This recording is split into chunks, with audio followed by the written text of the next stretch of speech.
Hey guys, it's Meg, and I'm back today to talk about my struggle with emetophobia. I don't know what I'm doing with my hands. Anyways, a little forewarning. If you are sensitive to the words throw up, vomit, diarrhea, puking, sickness, etc., I would turn away or ignore it. I know some people who struggle with emetophobia deal with it that way, where you don't want to hear about it, you don't want to think about it. Well, it doesn't bother me that way, so I will say them, but I don't want to bother anybody, so I apologize if it does ahead in advance. But emetophobia, if you didn't figure it out already, is the fear of throwing up and being sick. And this started for me when I was 10 years old.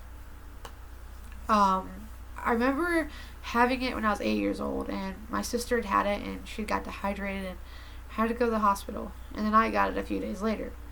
And don't get me wrong, no kid enjoys throwing up. But to a person with emetophobia, at least me, and I've read where a lot of people are like this, you can remember almost every time you've been sick because it scares you so much. And I don't really know why we get this, when we're afraid of it. But some people think, and it's just a theory, that it's because we don't get it very often. And a lot of us, that's the case. Some people haven't got sick in 10, 15 years. And that's amazing. Kudos to you guys.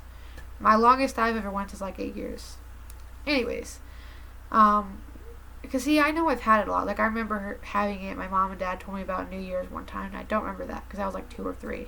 But I remember when I was 8. I remember when I was 14, and my previous year, last year, when I got sick.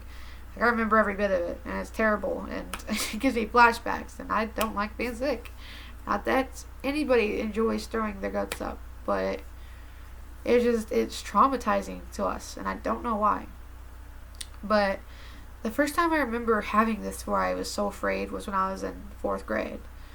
And a girl had got sick in front of me in math class. She had just threw up, just out of nowhere. And I remember the sheer panic of my teacher, clearing us all out of the way and clearing it up. And it was like an epidemic that day because they were just kids dropping like flies with the flu.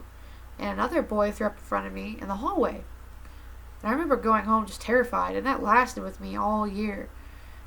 Some of the ways I would deal with it was I'd breathe in my shirt, and because I was afraid if I breathed in the air, I was going to get it. And I also carried around hand sanitizer, and it wasn't just a here and there using, it was excessively, because I was afraid if I didn't wash my hands good enough, I was going to get sick. I would also, I didn't want to go to school. I would cry if my mom tried to make me go in. I would beg her to take me home because I was afraid I would end up the other kids would throw up in front of somebody, and that's something I had never done. At this point in my life, I've never, and I hadn't then either, threw up at school. Thank you, Jesus. I made it without being sick at school. But I was terrified, and luckily that stopped where I could at least function throughout my school years. 5th, 6th, 7th, 8th grade, I was fine. Now, anxiety started appearing up in other ways. So I had generalized anxiety, and I still do. But I dealt with it in different ways. And I still struggle with emetophobia to this day, and I always have. Some ways that emetophobia shows up in my life is if somebody says their stomach hurts. I freak out completely. I go berserk because I'm afraid they'll get sick. Are you going to throw up? What if they throw up? It's sheer panic for me. And then if in the middle of the night, if I hear a bathroom light go on or a fan go on, I freak out. Or if the shower is going. My sister got sick at the beginning of this year, and I always have a feeling when she's sick because she gets kind of mean. Not that I wouldn't be, I guess, but I always know, and I always start freaking out. And sometimes she's fine, and I'm grateful. But that night she wasn't, and I was like, why is the shower on? She's like, I just puked, and I'm like, I freaked out, and I was already on pins and needles because I have anxiety and food allergies, and I was afraid I was having a reaction that night. I wasn't, thank you Lord, but it was sheer panic on top of panic. I didn't sleep the rest of the night, and we had the kids overnight that I babysit, and they were sleeping, and so luckily they didn't need my care because I wouldn't have been very good to them, very useful. But I had to get them up first thing in the morning and get them dressed and send them home. And they were mismatched. They didn't have clean, or they had clean clothes, matching clothes, anything. Because I didn't know what my sister did with them. And I sure as heck was not going to ask. I was not going anywhere near her room. And, by the way, that's another way I deal with it. If she's sick, or anybody's sick, I go to the opposite end of the house, far away from bathrooms, and I also cover my ears. I don't know if you've ever done that. I know you all can relate if you have emetophobia. Cover your ears. Like, you don't want to hear it. You don't want to see it. You don't want to smell it. Anything. So, and I stay out there most of the day. Like, I use my parents' bathroom and stay away from ours. But it's just panic. So that's the way that I deal with it. Another way is headphones. And you gotta give me a minute because I can't see. I'm going without my glasses because el natural and because of glare. I'm using my laptop camera still. Anyways, headphones. Headphones is my saving grace when somebody's sick. That day when she was sick, I stayed in the living room all night, all morning, and I didn't know if she was done getting sick, but I wasn't going to go to my room unless I couldn't hear anything. So I'd use headphones and blare my music in it, and that helped me get through. And I was still, freaking out because she was one room over, but it helped me to feel a little bit safer during that, episode. I remember also in 4th grade when my dad got sick because the honey my mom's friend made just didn't agree with his stomach. He'd start getting sick each time he had it, and finally my mom realized the connection and quit giving it to him. But I would freak out too. Like, if I found out he was sick when I got home, like, I would rather go sleep outside than stay inside where somebody's sick. It would scare me so bad. But I'm trying to think if there's any other way I deal with it. I stay away, use headphones, cover my ears. I'm a big earplugger. I already said that, I think. But it's sheer panic for me. I don't like when people are sick, and not that anybody enjoys it, but like I said, it's more of a can't function kind of thing. It's scary. You start fearing that you're going to be the next victim of it. But and when I'm sick, it's a lot of people, some people would like their parents, if they're with their parents, to be with them, or their husbands, or they don't mind if somebody's there when they get sick. Me, I'd rather deal with it myself because I feel embarrassed. And it's not something you can control. Throwing up isn't something anybody can control. It's just a part of life. It's called sickness. And to me, I feel like, not that I'm doing something wrong, but I guess that I'm bothering others. I guess because I know how I deal with it. Like, I'm afraid of it.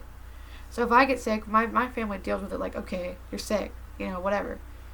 But I feel like, I'm kind of scaring them because I'm scared of it. So it's weird because, I was sick after I had my surgery. My friend had a flu and I went over there and she said it was a migraine. No, it was a flu. It was less than 48 hours later and I was getting sick.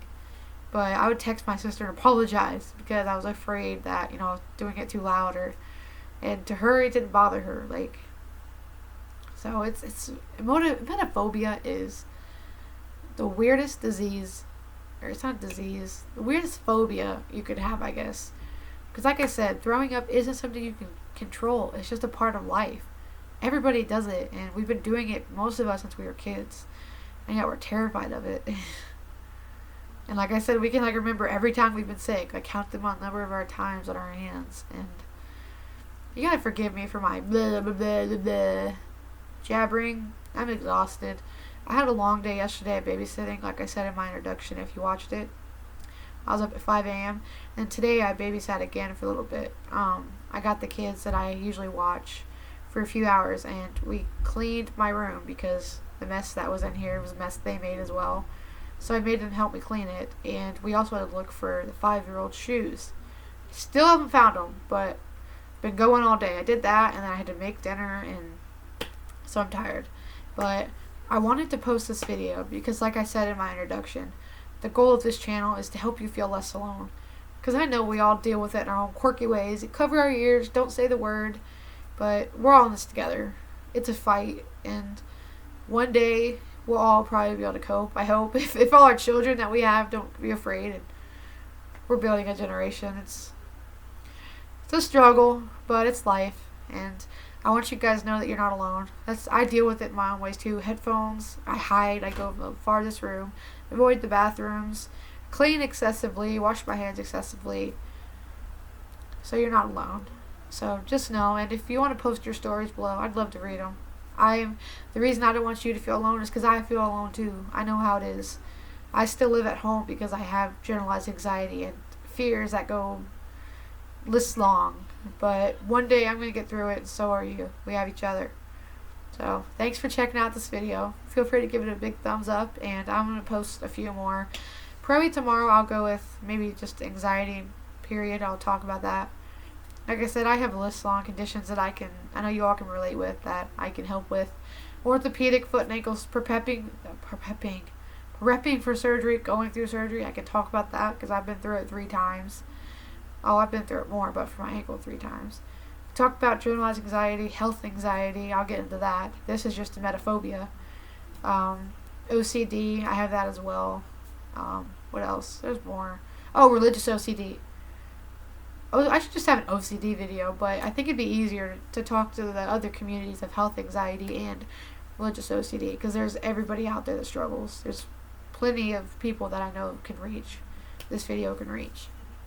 But I wanted to take the time to post this today, and I hope this helped you. So I thank you for checking it out. Keep fighting. We'll get through this. Peace.